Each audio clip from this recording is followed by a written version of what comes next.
बिस्मिल्लाहिर्रहमानिर्रहीम। अस्सलाम वालेकुम।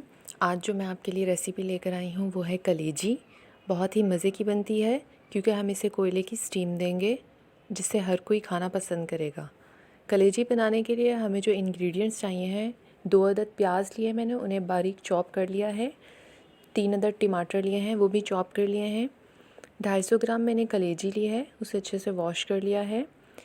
धनिया, अदरक और हरी मिर्चें ली हैं, ये गार्निशिंग के लिए है। हाफ़ टी स्पून लहसुन अदरक और हाफ़ टी स्पून हरी मिर्चों का पेस्ट है। 1 चम्मच कुटी लाल मिर्च, हाफ़ टी स्पून पिसी लाल मिर्च, हाफ़ टी स्पून हल्दी, हाफ़ टी स्पून नमक, हाफ़ टी स्पून ज़ीरा पाउडर, हाफ़ टी स्पून सूखे धनिया का पाउडर और हाफ़ टी स्पून काली मिर्च। हाफ़ कप मैंने ऑयल लिया है। अब एक पैन में हम ऑयल डालेंगे और उसमें अपने प्याज ऐड कर देंगे। प्याज को गोल्डन ब्राउन करना है, ज़्यादा डार्क ब्राउन नहीं करना है। जैसे ही हमारे प्याज गोल्डन ब्राउन हो जाएंगे, हम इसमें लहसुन अदरक और हरी मिर्चों का पेस्ट ऐड कर देंगे। उसे 1 मिनट तक फ्राई करेंगे और उसके बाद इसमें अपनी कलेजी ऐड कर देंगे।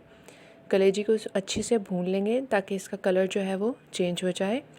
जैसे ही कलेजी का कलर चेंज हो जाएगा, हम इसमें अपने टमाटर ऐड कर देंगे और साथ ही तमाम स्पाइसेस ऐड करके इसकी अच्छे से भुनाई करेंगे यहाँ तक कि कलेजी जो है वो गल जाए और ऑयल ऊपर आ जाए। हमने इसकी अच्छे से भुनाई कर ली है, कलेजी गल गई है और ऑयल ऊपर आ चुका है। अब हम इसमें 1 चम्मच सूखी मेथी डाल देंगे, इससे इसका टेस्ट और अच्छा आ जाएगा। मैंने 1 चम्मच ली है, आप अपनी मर्ज़ी से जितनी मर्ज़ी ले सकते हैं। और इसके बाद इसे मिक्स करने के बाद हम इसमें कोयले की स्टीम देंगे, 5 मिनट के लिए इसे दम दे देंगे। तो तैयार है हमारी मज़ेदार कलेजी। अब इस हरी मिर्चों, धनिया और अदरक से इसकी गार्निश करेंगे। अगर आपको मेरी रेसिपी पसंद आई हो तो इसे शेयर, कमेंट और लाइक करना ना भूलिएगा।